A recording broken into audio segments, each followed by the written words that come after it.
Supermom MD, Mother Determined, Not Your Mother's Podcast. This is a podcast about juggling motherhood, career, dating, and going into your 40s. Are you ready? Let's go!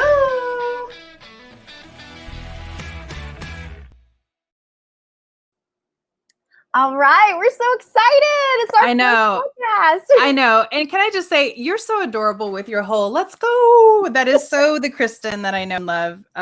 Yes. I get very excited very easily. Well, happy first podcast, Kristin. Yeah, happy first podcast, Shanna. I'm very excited.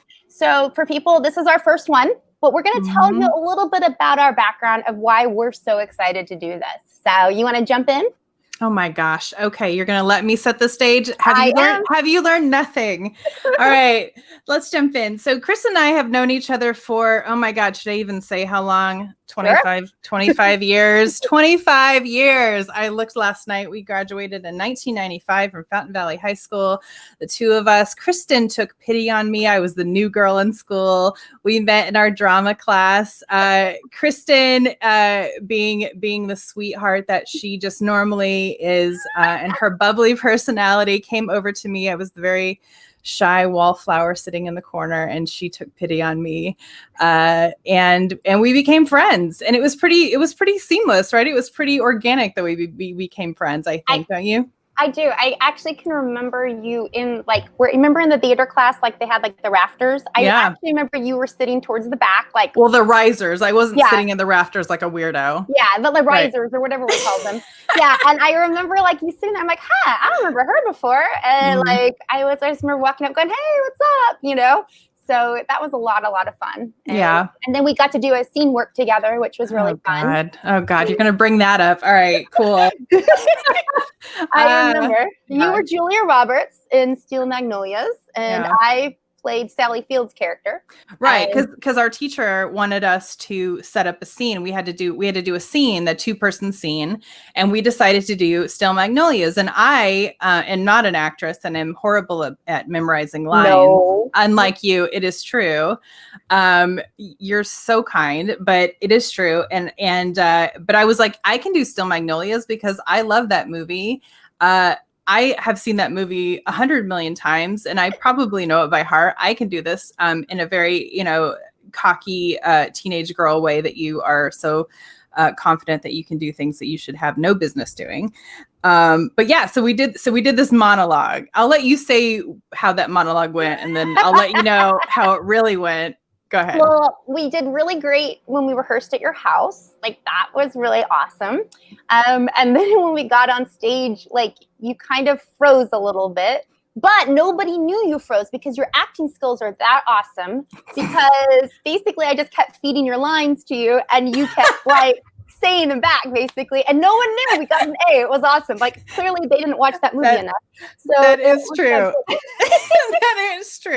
That is true. It was kind of it was the scene where Malin, who is Sally Field. Thank you I can't remember anything. This proves my point. Yes. And I was Julia Roberts' Shelby character, and we're sitting at the kitchen table, and it is where Shelby, or Julia Roberts' character, tells her mother that she is pregnant.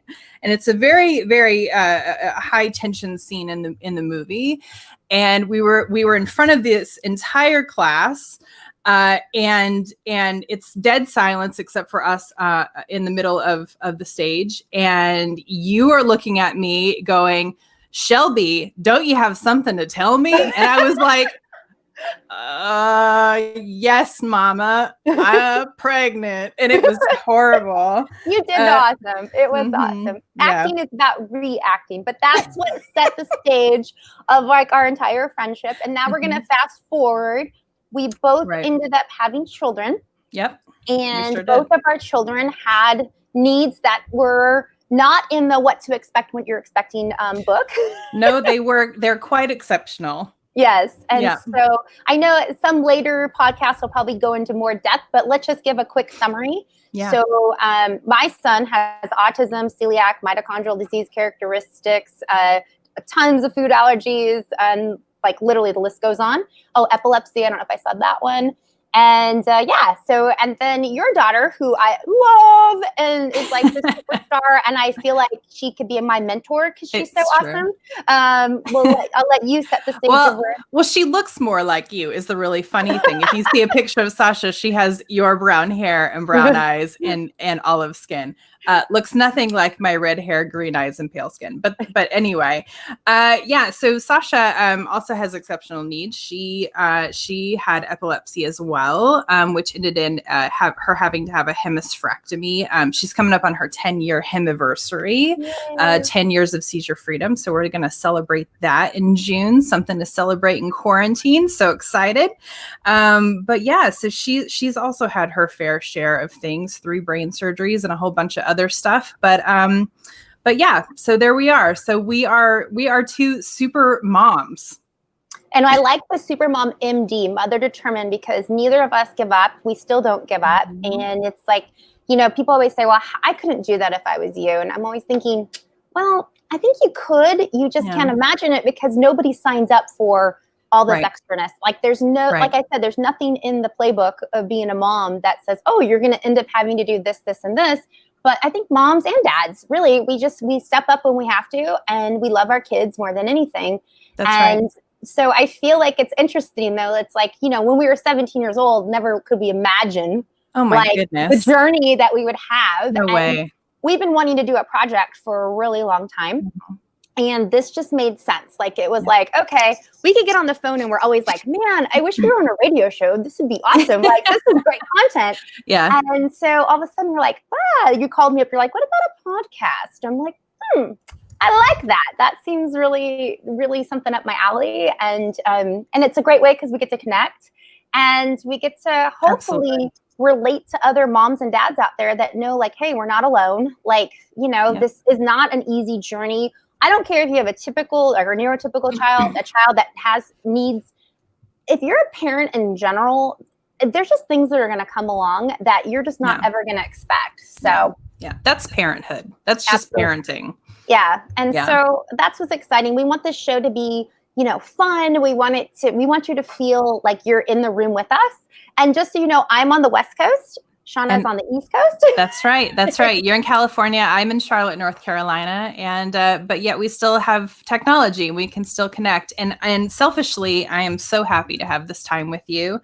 It's quiet and it's fun. And I can laugh about things that are happening in my life and in your life. And I just think that's so great. So it's good to see you and talk to you. I love it. I think this is going to be awesome. And it gives us an excuse. Like, there's no like, oh, I'm too busy. It's like, oh, wait, we're doing this podcast. We kind of have to talk. It's kind of like our job. Like, I gotta do this, for sure. We've committed, so that's right. Yeah.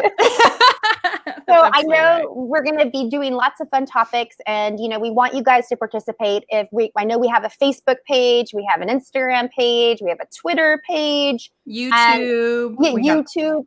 We got them all. We're on all the social medias. Yeah, that's super cool. I feel so old. We're on all the social medias, but yeah. But except for TikTok, we haven't gotten into the TikTok. I actually downloaded the TikTok app, and I'm really very confused. And then I watch tutorials, and I'm like, wait, I don't understand it. It's like an editing app, which looks really cool. Yeah. But I just don't know where people have time to do that. Sasha, my daughter Sasha, is trying to get me to learn one of the dances, and I am not that coordinated or limber anymore. So do that though. That'd be so cute. Yeah, I'm gonna need some cortisone shots in my knees before I do that, I think. But anyway, we're getting off the topic. But we are on all the socials. You can find those on our website, which will be up soon. And hope you can connect with us there. We'd love to hear possible show topics even. We'd love to hear what you guys are all concerned about as well. So cool. Well, I know today's topic is what makes a good mom. And, I think and when I say what makes a good mom, I don't want to leave out dads. I just can't talk about personal experience of being a dad because I'm not a dad. Right. But I know that there's a lot of crossover, especially dads that are full-time dads that, maybe are raising their kids by themselves. And we do know people like that. Or even if they have a partner, kids nowadays are just a lot of work. So we love them. Ain't that the truth? Goodness gracious. Yeah. So, what makes a good mom? And the other day you and I were talking on the phone and you were giving me what was kind of happening with you. So why don't you share that? Yeah. So in my situation, I'm a single mom. I'm a full-time working single mom, which has its own difficulties and challenges. But the other day I try and give it 110% everything I do, whether it is motherhood or my corporate gig or this podcast, anything like that. I write my spare time, but I do work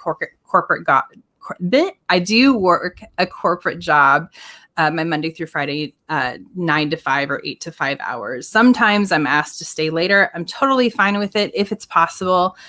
This particular week has been pretty challenging. I've put in some 12-hour days pretty much every single day this week.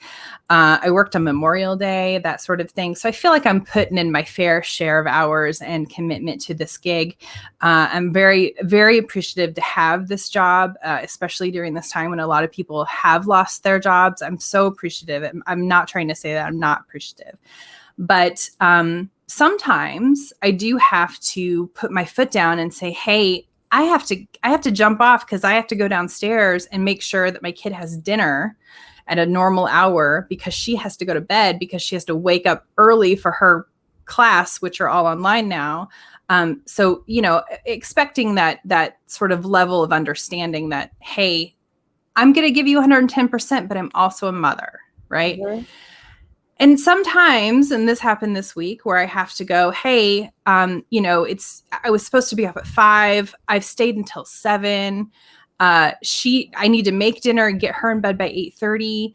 And I'm going to have to jump. I've worked 2 hours later than I should have. I'm going to have to jump and go make dinner. And I told this to a conference call full of people. There were about 30 people on the line. And I said, hey, I'm going to have to jump. I kept giving them I got to go in 10 minutes. That 10 minutes turned into 45 minutes. And finally I was like, I have to go. And that was met with deadly silence, just crickets on the line. And I felt so, just that feeling of, I've said I'm a mom and now I'm going to get judged because I'm not putting in my 150% that everybody else is staying on the line. And I'm saying I have to go because I have to make my kid dinner. Sorry. So honestly, I was sharing that story with you because I just felt like I just wanted to feel like, does this happen to you? Has this ever happened to you where you're like, I got to go be a mom? And is that shameful? Is that something I have to feel shame for? I don't want to. Well, I think I should. I think that we've all been that situation, whether it be, if you're working in a corporate job, just in work in general, when people try to schedule you sometimes and you're like, oh gosh, I really can't do that. My daughter or son has a doctor's appointment. I've heard people, say that. It's interesting though. I do think there's a stigma on women versus men. Yeah. Because if a man says he has to go for, let's say he's the coach of a softball league or baseball league, nobody says anything. They're just like, oh, that's awesome, But when a woman says, and I hate to put that stigma, but it's true, we are living in this world. When a woman says, I have to go and make dinner, right? Or I need to help my kid with their homework, it seems like that doesn't seem as important for some reason. Right. And I know with me, I almost never talk about, it sounds crazy. I run a nonprofit for autism, but I never talk about the stuff I have to do. If there's a meeting and I'm on West Coast and it's an East Coast, I can't tell you how many times it's 6 o'clock in the morning, my time. Yeah. And I am running out to my car to hide in my car just to, do the conversation. Because if I were to say, oh, I'm so sorry, my son is awake and I need to get medications and supplements and blah, blah, blah, blah, blah. Right. They don't really want to hear that. And, and I do feel guilty. Or when somebody on Friday gives me something that I'm like, okay, seriously, it's 4 o'clock. And how am I supposed to get that done? Well, I'll end up staying at the office thinking, oh, I'm only going to stay this much longer. And it'll be 9, 10 o'clock. And I'm just like, okay, well, they were at my Friday night. Exactly.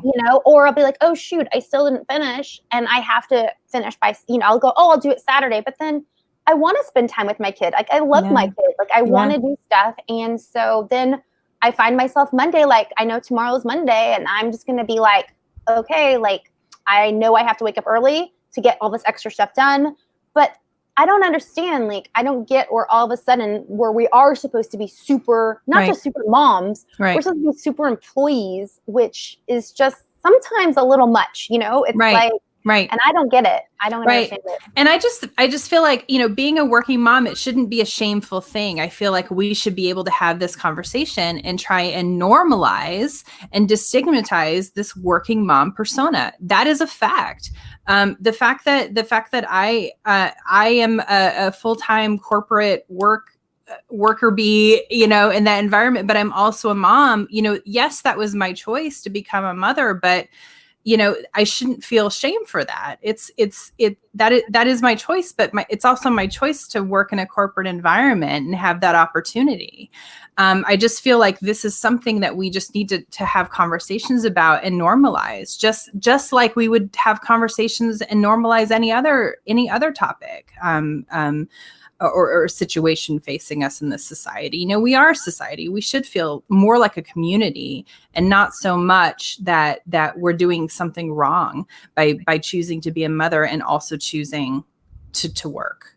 Well, and I don't think, like, I know for me, I'm like, people are like, oh, well, you know, you had, like you said, you're choosing to work, you chose to be a mother, but I also chose to have like some type of balance in my life, right? You know, balance, right? Yeah, what's that? I don't even know, and it's Right. crazy when people. Oh, or I love it when people say, "Oh, you just have to find more balance." You're like, okay, well then stop throwing stuff on me. Like, but how? No, but my answer to that would be if you're instructing me or you're giving me guidance, give me guidance on how to find that balance. Don't just say, well, you need to find more balance. Like, to me, that's just kind of like, well, that's not helpful. Thanks a lot for that. Well, and also when you're good at your job, you know, or even halfway decent, I feel like they're like, oh, they can do it. Right. Oh, they got plenty of energy. They're like the energizer. I get this all the time. You're the Energizer Bunny. Where'd you get all that energy? You're like, yeah. Well, I don't really have a choice because here's the problem. Like, anybody else is not doing it because their stuff's always more important, right? And it's like, but it still needs to get done. And if I don't do it, I feel this guilt. And maybe that's just something we just have to learn in our 40s. And I feel like as we get to our 40s, at least for me, I'm not there yet, but I feel like I'm getting more of this feeling of like, I don't care anymore what you think of me. Like, I hear it gets better as we get older, but like I'm just starting to get that, like, I don't really care. If you don't get it Tuesday, you don't get it Tuesday. and the reason that you just got a big laugh out of me is because, and I don't know if I've told you this, but I feel like I'm 42, but I feel like the morning that I woke up and it was my 40th birthday, I woke up with this idea in my head that I'm 40 now and I only have so many F words to give per day, right? When I run out of those F words, I'm done for the day until the next day. So if you want me to give an F, you're going to have to come at me tomorrow because I've already shelled them all out for everybody else. I'm so sorry. You came too late. Like, I like that. That's awesome. Yeah. But honestly, let's just say, 71% of moms are employed outside of the home. We are part of that population. 71% is way over 50% of the population. I feel like this should be a conversation that should be had more often and should be really destigmatized, and that we should really, really just have this community of people behind us, men and women, citizens of the United States, of the earth, who are helping us to make this not a shameful topic. Like, I'm sorry, I work, but I'm also a mom and I love both. Mm-hmm. Yeah, I agree. And that's the other thing is people know I love my job. So they somehow think that it's okay that I work, 17 hours a day. And I don't want to work 17 hours a day. Right. Like, I'm really trying this year, although then we had COVID. So now it's like even more crazy. But, I was really trying before this whole COVID thing happened to say, okay, 2020 was the year that I was really going to say no. Like, and I think that's one of the things that we, as moms, we have to learn to say no and keep a hard stance on that. Yeah. I'm really good about telling advice. I'm just not so good about taking it. Yeah. But I'm trying. I really am. Like, I've said no more than I've ever said. Like, people will come to me and say, oh, can we have this? I want it now. Like, they wanted it yesterday. And I'll just be like, right now, this is how I do my day. Like I have priority A, I have priority B. If I can get to priority B, great. I'll totally do it. Right. But if I can't, then priority A has to be done. Because I was finding I was putting up fires all day long. Like it was like all this stuff would just be popping up. And I'd be like, gosh, I can't get to my job actually because I'm trying to do all this other stuff, or I'm trying to fix other people's work, which also I really don't like. And that could be a whole other show's topic. But like it's frustrating because I feel like maybe one of the things are people need to take accountability for their own job descriptions. And I feel like if we do have teams, they need to like become stronger. And it shouldn't be that after 5, if we decide that we want to continue working, and there are times where I'm like, oh, I'm really loving this project and I'll just get a glass of wine and I'll just keep on going. But then, but then when there's days where you're like, oh, I really wanted to see the sunset today. I'm like, I'm not going to get to do that because I have to do this. Right. And so I'm getting better at saying no when I feel like I'm allowed to say no. Like, I know it sounds weird, but like where I feel like I can get away with saying no. Yeah. No, I totally understand. I've been doing better in that way. But I think that, again, I'm interested. Like, I'm not wanting to get older faster, but I feel like it's really an exciting journey as a woman where you're like, okay, because in my 30s, oh my gosh, like I never said no to anything. I was like on the road, like doing everything, taking on way too much work, not sleeping, not eating right, trying to like make my boss happy, trying to make my team happy, trying to really be this super mom. And I know we call our show Super Mom, but I think also that's part of the problem too, because it's like, we're not like our cakes are in the dry cleaners all the time, people. Right. Like, would this be considered irony, right? Because we're calling ourselves Super Mom, but there's also that, right, exactly. But I think that feeds into it, right? I mean, and I know we have to move on. I'm so glad that we discussed this topic. I do want to leave you with just Tina Fey is one of my heroes, one of my comic heroes, and one of my mom heroes. She has this great quote, and I think we could end it here and then pick it back up in another episode. But she says, I think every working mom probably feels the same thing. You go through big chunks of time where you're just thinking, this is impossible. This is impossible.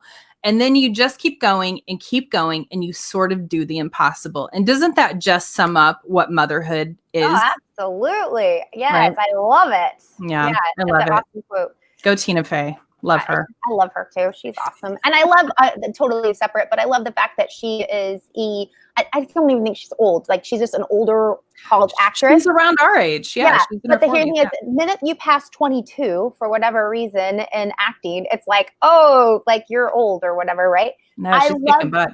She's doing awesome. And I love that. And so, yeah, it's just, she really is a super mom. I think she really is, man. Head writer of SNL, star of her own show, wrote Mean Girls on Broadway. I mean, come on, let's give it up for Tina Fey. If we can get her as an interview, we would love it. So I would love that. Yeah, because that's the other thing, guys. We're going to bring on people. We forgot to tell you that part. We're going to bring on people different times. Sometimes it's just going to be me and Shanna. And then other times where it's going to be me, Shanna, and someone else. We don't know yet. Yeah. And if you want to be Tina Fey, we're putting it in the universe. That's what we're doing right now. Universe. Yes. I love them. But yeah, I think it's going to be really great. If you want to be a guest on our show and you have like a topic that you think would be interesting, definitely reach out to us, because we're totally open. We just want to have fun with this.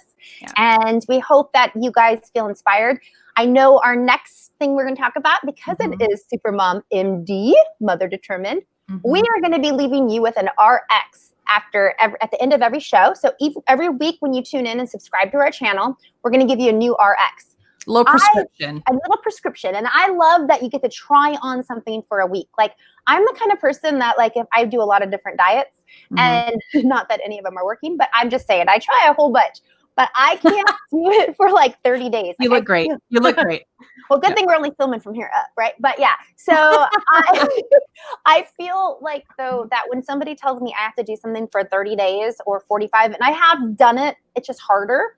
I feel like, though, if you tell me 1 week, I'm like, yeah, sign me up. I can do that for a week. I can try that on for a week. And so I know our RX this week is to try to figure out some type of meditation for yourself, and only literally do it like 3 minutes. Like That's all you have to do is 3 minutes a day, and try to find that time, whether it be in the bathroom.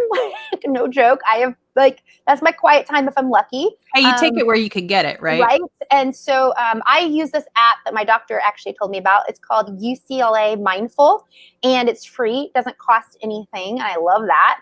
And they have different minutes on there. So like I picked the 3-minute one, and it really does kind of calm me down. It like relaxes my brain. I have to focus what they're saying, so I can't like be thinking of all this jibber jabber. And it's 3 minutes. It's literally 3 minutes of my life. That's it. So I love it. We're going to be doing however Shanna's doing her meditation, however I'm doing mine.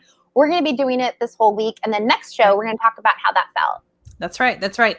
And there's a great article. I'm going to put it up on our website. So it's from the Harvard Business Review. They had an article about how to relieve your stress in the moment, which I found extremely helpful this week when I was so stressed and starting to have the angry fits, which is when I started to vent to you. Thank you for being such a good friend. So the 3 steps they say you should take: you should identify what your stressors are, be it work, your children, or otherwise.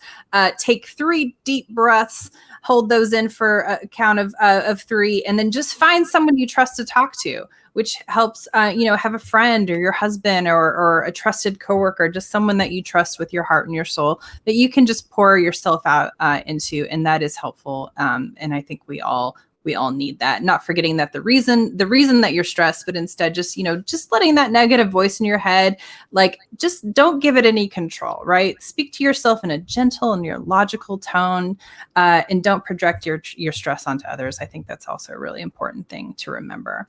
But I'm so glad that we did this, and I am definitely going to be taking this prescription to heart this week as I go through. And I'm so glad that we are having this little RX. I love it. I think it's awesome. I feel like, it's something we can do for ourselves. And if we do 1 show a week, that means it's 52 amazing things we can do for ourselves throughout the year. So if it's only 3 minutes, hey, that is something more than we're doing now. And I absolutely love it. I've had so much fun. Please, you guys, we just are loving this. We're hoping you guys are going to have fun, and we hope it breaks up your day and gives you a little bit of laughter, joy, and maybe you can learn something along with us. Yeah, that's right. That's right. I love it. It's been so good to see you and talk to you. I'm so happy we're doing this, and can't wait to hear from our listeners and hear what they're thinking and things like that. So, and I did put the website there at the bottom so they can see that. It's supermommd.org. It's going to have all the links to all of our different social media stuff and